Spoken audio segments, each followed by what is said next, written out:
আসসালামু আলাইকুম বন্ধু মোটরসাইকেল রিপেয়ারিং সেন্টারে সবাইকে আন্তরিক শুভেচ্ছা অভিনন্দন। আমাদের সামনে যে বাইকটা দেখতে পাচ্ছেন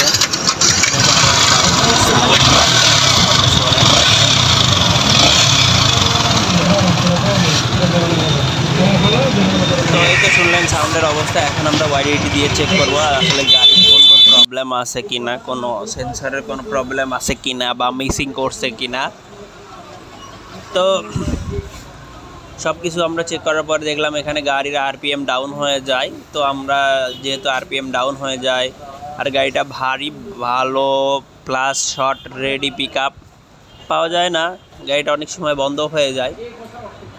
তো আমরা এখানে যেটা দেখলাম এখানে ভালভ টাইট আছে, ভালভের অ্যাডজাস্টমেন্ট ঠিক নাই, ওটা একরকম মাপ সিডি গাড়ির মতো।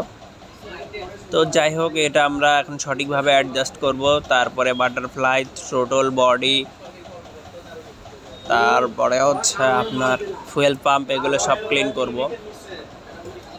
তো এখানে আমরা যেটা দেখতে পারলাম এটা হচ্ছে আপনার ইনটেক ভালভ অতিরিক্ত মানের লুজ।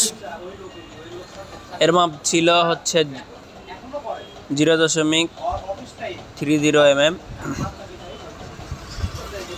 এটা আমরা সঠিকভাবে অ্যাডজাস্ট করে দিব, কারণ আমরা গাড়ির যদি ভালভের অ্যাডজাস্টমেন্ট যদি ঠিক না থাকে তাহলে আপনার যদি ইনটেক ভালভ বেশি লুজ থাকে সেক্ষেত্রে আপনি গাড়ির যখন পিক আপ দেবেন মনে হচ্ছে পিছন থেকে কেউ আটকে ধরে আছে। তো যাই হোক, এটা আমরা সঠিকভাবে অ্যাডজাস্ট করে দিয়ে আর গাড়ির যে বাদবাকি কাজগুলো আছে ওগুলো করে আপনাদেরকে সাউন্ড আবার শোনাবো।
এখানে থ্রোটল বডিতে প্রচুর পরিমাণে ময়লা ছিল, তো সেজন্য আমরা এগুলো ক্লিন করলাম। আর এই যে দেখেন আমরা এখন খুলে নিয়েছি হচ্ছে আপনার ফুয়েল পাম্পে প্রচুর পরিমাণে ময়লা দেখতে পারতেছেন। তো এটা আমাদের সুন্দরভাবে ক্লিন করতে হবে। এখানে আপনারা তেল দিয়ে ক্লিন করতে পারেন আর ক্লিনার দিয়েও ক্লিন করতে পারেন। এই তো ক্লিন শেষে পরিষ্কার হয়ে গেছে। এবার সাউন্ড দেখেন।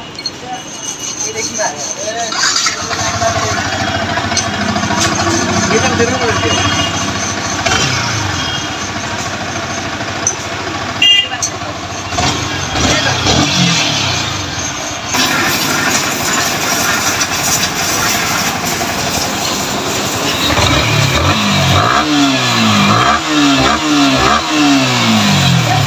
যে শুনলেন, ভালো লাগলে অবশ্যই সাবস্ক্রাইব করুন, লাইক করুন।